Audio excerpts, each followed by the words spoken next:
everyone, welcome back to my channel. I hope you're having a wonderful afternoon. Today's video is going to be an anti-haul. We are talking about spring collections that have been released and things you probably have in your collection and don't even realize. So we are going to be talking about some collections this spring and summer that I will not be purchasing. And if you want to see what those are, just keep on watching.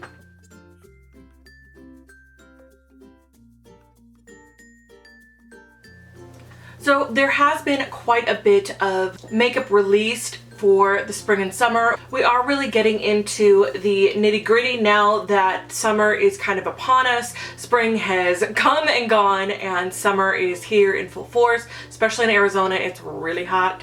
It feels like you're living in a pressure cooker or an oven or whatever. So I definitely have some makeup that I really like to use during those times because obviously you're sweating a lot more when you're outside. But these collections don't really offer a whole lot to be desired from my point of view, and this is just my opinion. If you agree, that's great. If not, that's fine too. We can always have a discussion down in the comments below. But I'm just gonna go ahead and hop right in. I am definitely not bashing these companies. It's just this particular products that they have presented for this particular season just don't entice me, or they won't look good on my skin tone, or whatever the situation is. This isn't me going after any kind of company at all. It's just purely subjective. Everybody likes different things. So before we get into it, I just want to give you a little disclaimer. Anyways, so let's go ahead and hop right in. So the first one that I will definitely not be purchasing is the collection from Wet n Wild. Not because they don't have good products. I feel like a lot of the time they do have kind of hit or miss products. There are diamonds in the rough. There are things that are out there that actually stand out and are very good for the price point that you're buying them for.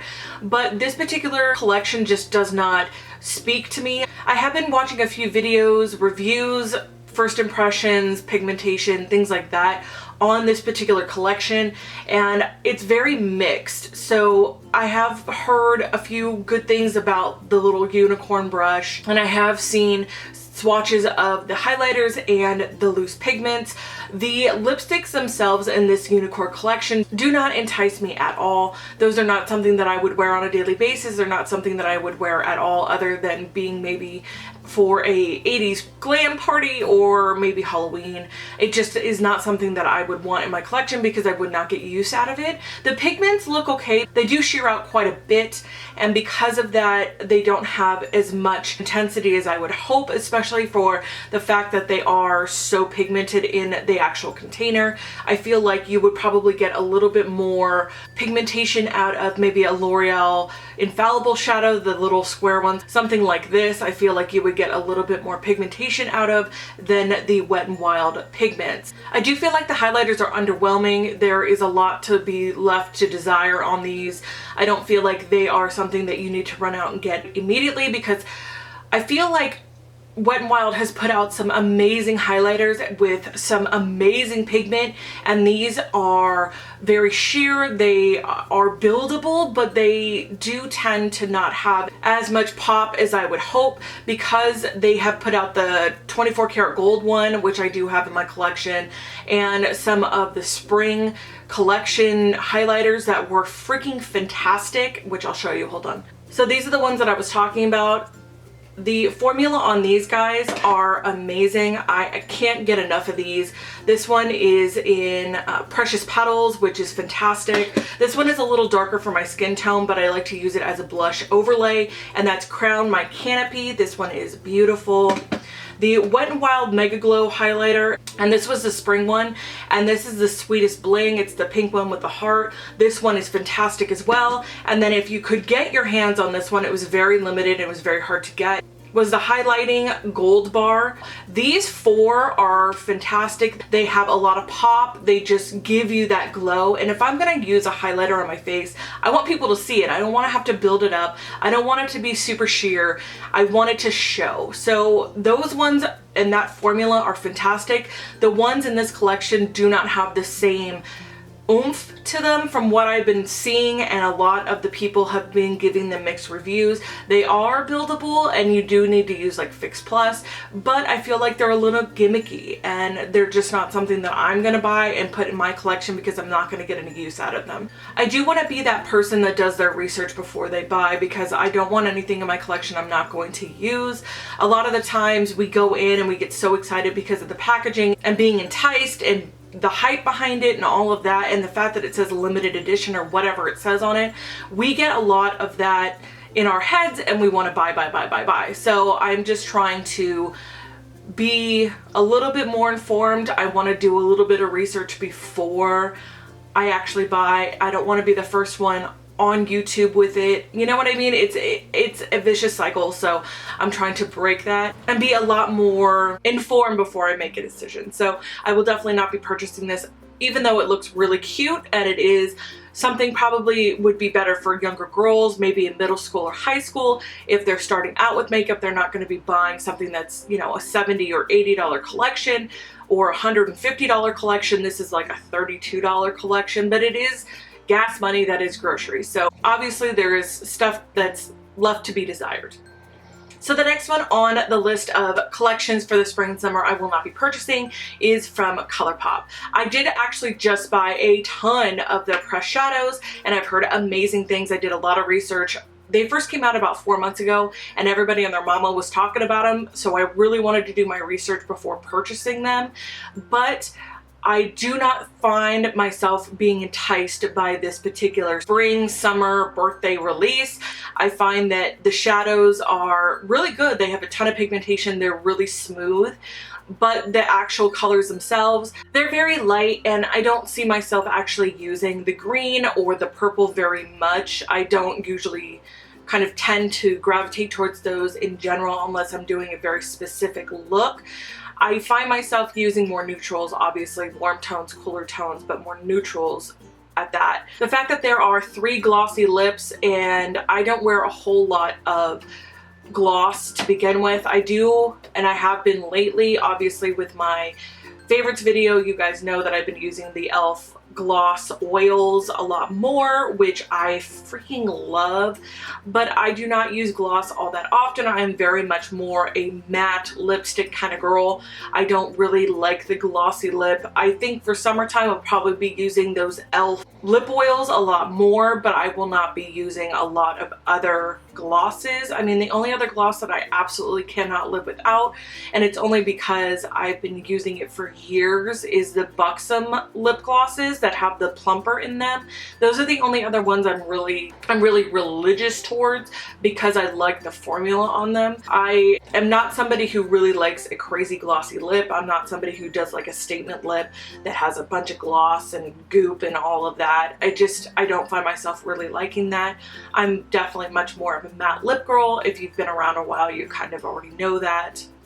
Some people hate liquid lipsticks, but I absolutely love them. I have a crap ton of them in my collection because I love them so much, and there's definitely some brands that I like and I gravitate towards more than others. In this particular case, because I do understand it is a birthday collection, I do understand that it is more of a spring and summertime influence collection, and it is really cute. It's not, for me personally, something that I'm super attracted towards. I just happen to really like something that's going to be a little bit more neutral. So for that pure reason, I definitely will not be purchasing this, even though it's super cute. I will be doing a full review on the pressed shadows probably within the next week or so. I'm waiting for my Give Me Glow palette to come in, and once that does, I will throw all of my Colourpop shadows in there and we will do a full review, swatches with brush and finger and the whole 9. So it's not that I don't like the products, it's just the fact that I'm not totally sold on the actual package, and you can only get these products in this particular package. You cannot get them individually either, so that is another thing that kind of throws me off, because if I really did like maybe the lighter cream shade, or if I wanted to get 1 glossy lip instead of 3, I don't have that option because it is all in this particular bag. So moving on to the next one, let's go ahead and talk about Jouer. I don't have anything in my collection from Jouer. I do like their neutral eyeshadow palette. It's been out of stock for ages. I have myself on the email list to let me know when it comes back in because I would like to try that first. They do have a purpley pinky summertime palette as well. I believe it's $40 is what it retails for. And then they just launched this Skinny Dip collection.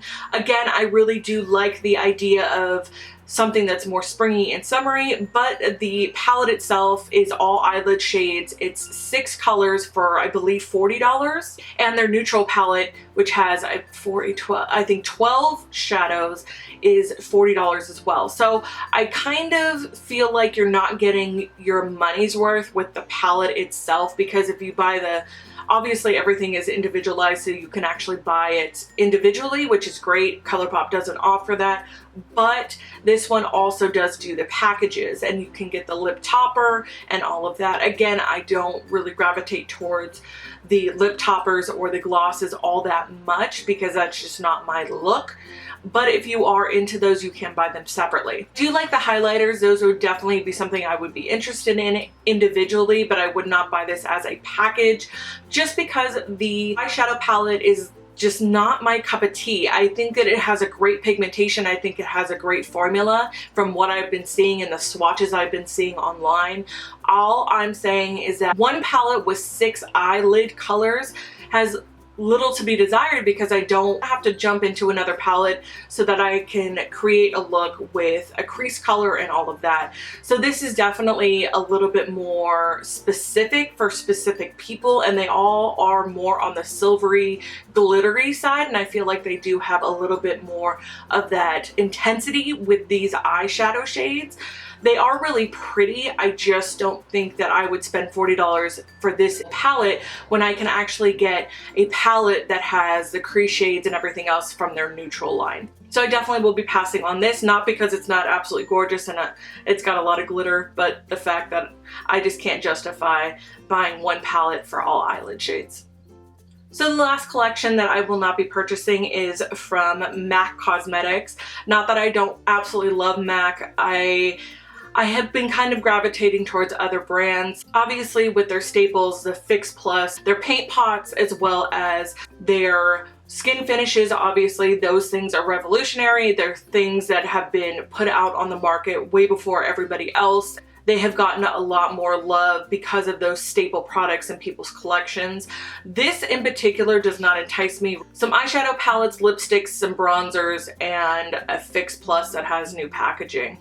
I just don't find myself really gravitating towards this just because I know MAC and they repurpose old colors, they repurpose old products, put new packaging on them, and then resell them. And that's just what they do, and that's why they can put out so many collections so often, is because they're repurposing and picking from their permanent collection, giving them new packaging and reselling them.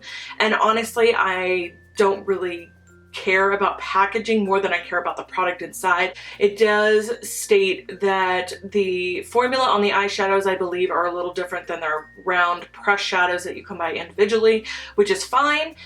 But I'm not going to be running out and buying these little palettes because I actually rather buy something from like Dose of Colors, which I know is going to be phenomenal and I'm not going to be disappointed. I think those staple products that they do have in their permanent line are probably going to be more worth your while when it comes to your makeup collection. Swatches of the eyeshadow palette as well as the lipsticks, and obviously the lipstick formula is always going to be the same. It's very, very good, and they do have some interesting colors.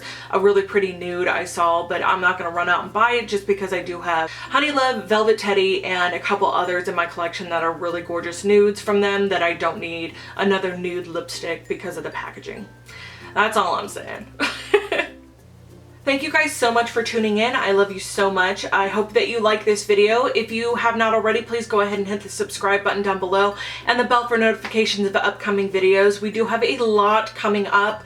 We do have a lot more anti-hauls, product reviews, vanity tours, and swatches, and first impressions, and all sorts of good stuff. So go ahead and stay tuned for that.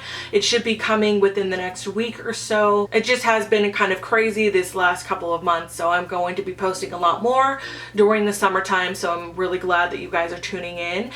Go ahead and give it a big thumbs up if you like these kinds of videos and want me to do more. Also, leave a comment down below if you have different ideas about some of the products I talked about today. It is always nice to have a discussion down below so that we can kind of talk about thoughts on different products, because makeup is so subjective. It is personal preference and everybody's a little different. So if you have different views on these, please, please, please let me know, because I would love to talk to you about them. And I am very active in my comment section. I do like you guys' comments. I try to get back to you as much as I can. Thank you again for tuning in. I love you guys so much, and I'll see you in the next one.